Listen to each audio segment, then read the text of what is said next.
প্রচন্ড নিন্দনীয় সকল অরাজকতার ঘটনা, প্রচন্ড নিন্দনীয়।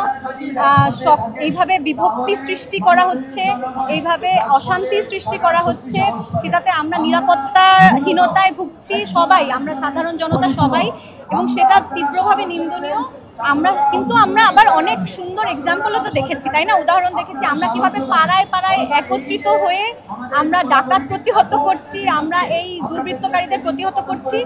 এটা একটা খুব সুন্দর, এটাই বাংলাদেশ, এই একতার বাংলাদেশটাই আমরা চাই। আমরা এরকম একটা বাংলাদেশই চাই যেখানে সাম্য থাকবে, সমতা থাকবে, বিভক্তি থাকবে না। এরকম একটা বাংলাদেশ আমরা চাই। নতুন সময়ের মধ্য দিয়ে আমরা যাচ্ছি, এরকম সময় আমরা আগে কখনো দেখিনি। আমাদের সবাইকে ধৈর্যশীল হতে হবে, পর্যবেক্ষণ করতে হবে, এবং আমরা কি চাই আমাদের সেটা মন খুলে বলতে হবে। আমরা এখন কোনো বিভক্তি চাই না। কে কথা বলেছে কখন সেটা তাদের ব্যক্তিগত জায়গা। আমরা সবাই একতাবদ্ধ হয়ে এখন আমাদের সামনের কথা ভাবতে হবে, পেছনের কথা ভাবলে এখন চলবে না। প্রচন্ড নিন্দনীয় সকল অরাজকতার ঘটনা, প্রচন্ড নিন্দনীয়।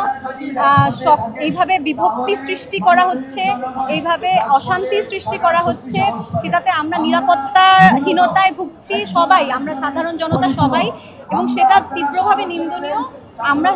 আমরা আবার অনেক সুন্দর এক্সাম্পলও তো দেখেছি, তাই না? উদাহরণ দেখেছি আমরা কিভাবে পাড়ায় পাড়ায় একত্রিত হয়ে আমরা ডাকাত প্রতিহত করছি, আমরা এই দুর্বৃত্তকারীদের প্রতিহত করছি। এটা একটা খুব সুন্দর, এটাই বাংলাদেশ, এই একতার বাংলাদেশটাই আমরা চাই। আমাদের সকল সংস্কৃতি কর্মীরা এখানে আছে, নিশ্চয়ই এটা নিয়ে একটা আলোচনা হচ্ছে। আমরা সবাই খুব দ্রুত কাজে ফিরে যেতে চাই, সব জায়গায় যেন আমরা স্বাধীনতা পাই। এইটুকুর জন্যই আমরা এখানে সবাই একত্রিত হয়েছি। আমরা বাংলাদেশের মানুষ ভীষণ একতাবদ্ধ, এবং বাংলাদেশের মানুষ একসাথে একটা সুন্দর ভবিষ্যৎ আনতে পারবে বলেই আমার বিশ্বাস।